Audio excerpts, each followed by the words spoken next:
Hi, I'm Carl Azus. Thank you for taking 10 minutes for CNN Student News. For more than 80 years, Time magazine has named a Person of the Year. It started with aviator Charles Lindbergh for 1927. This year, it's not just one person, it's all of those who've helped fight the Ebola virus in West Africa, the worst Ebola outbreak in recorded history.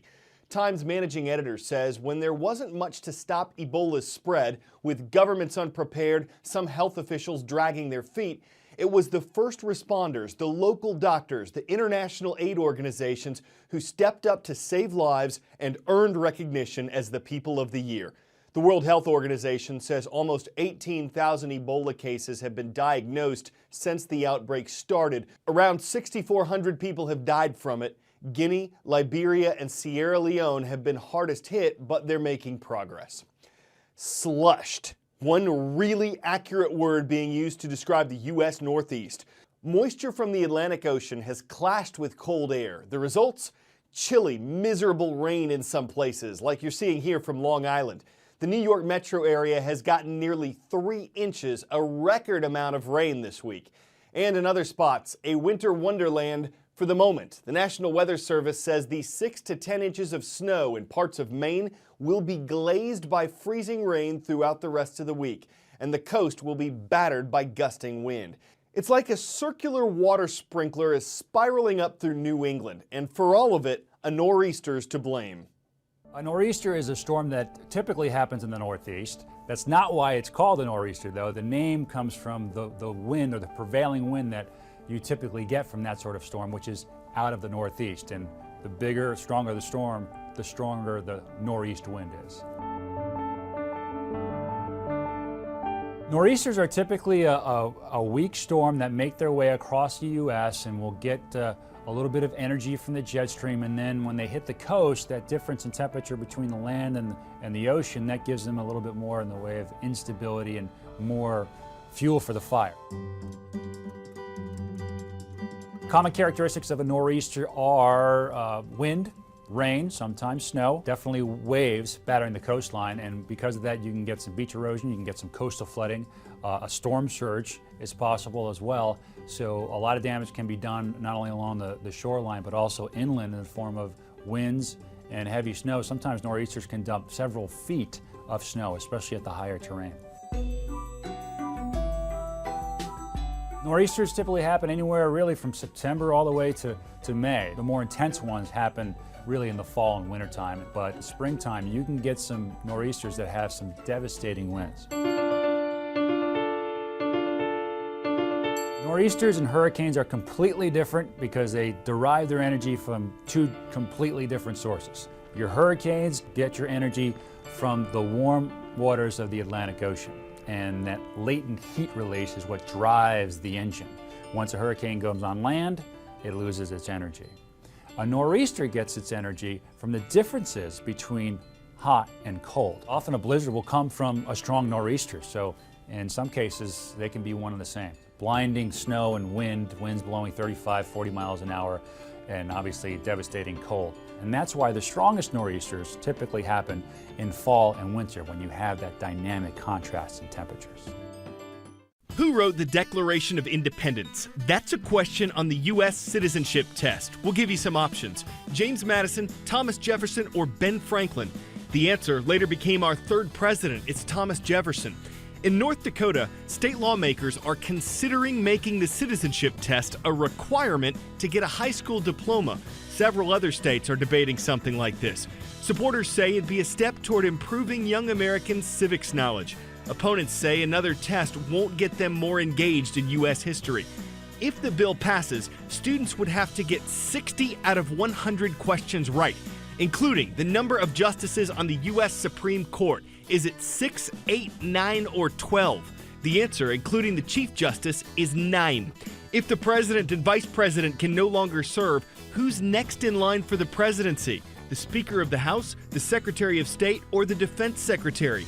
The answer is the Speaker of the House. In the actual U.S. citizenship test, the answers are not multiple choice.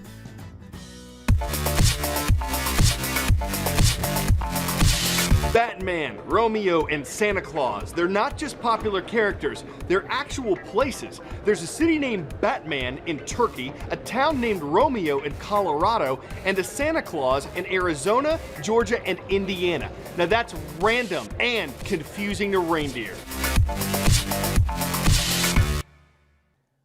All right, at North Atlanta High School yesterday, I was asked if I get nervous before anchoring CNN Student News. I wasn't my very first show, but not anymore, partly because I follow several tips for giving a successful speech. Be prepared, knowing your material, be conversational, and practice, practice, practice. I've done it. Here are some methods your speech teachers might cover. Your heart races, sweat drips, your neck and back literally stiffen, your mouth goes dry.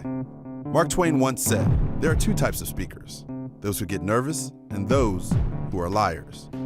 But it doesn't have to be difficult. There are some very simple ways to become great at speaking your mind. It blows my mind how many people are scared of public speaking, otherwise known as glossophobia, but it's definitely a thing. And it's not just that panicky feeling, but that feeling of nausea and physical distress when that fight or flight response kicks in. So what can you do to get over it? I caught up with the speechwriting gurus from the Oratory Laboratory to find out. Why do you think people are so afraid of public speaking? People are afraid of the audience, right? That's the big thing. They walk into a room and they're like, oh God, everyone's looking at me, right?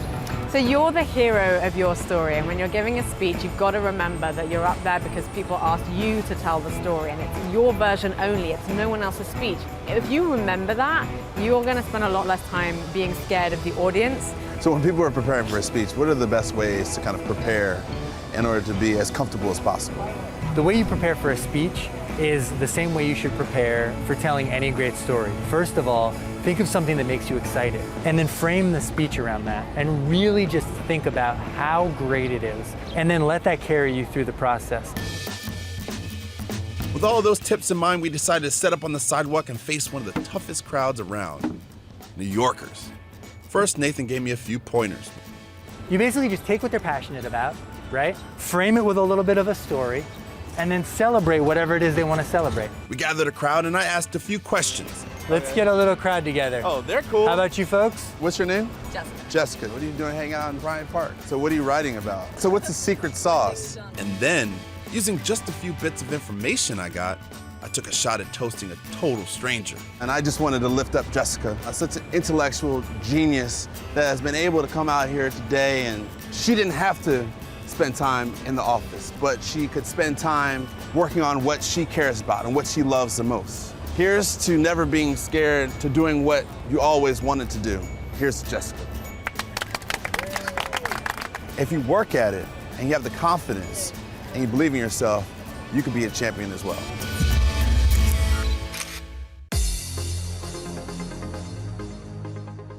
Qingdao is a city on China's east coast, and it's where Qingdao Amarasia International School is watching CNN Student News. Thank you for tuning in from Shandong Province. On the U.S. East Coast, we found Cape Elizabeth, Maine. It's where the Capers are online at Cape Elizabeth Middle School, and at Central Junior High in the Sooner State of Oklahoma. Hello to the Cubs in the city of Moore. The plural of mongoose is mongooses. Why am I telling you this? Well, it's not just one mongoose that's diving into this ball pit. It's a business of mongooses. And they didn't just randomly take over. Workers at the Houston Zoo filled up a kiddie pool with plastic balls to let the mongooses play, dig, and generally have a ball. Get it? Digging's part of their normal behavior. Playing just adds to the fun. Watching lets us see how cute they are. You can tell they really dig it. They can ferret out some fun. When let loose, the goose's induced boost loosed up one goosed up run and helped me goose up some puns. I'm Carl, a goose for CNN Student News.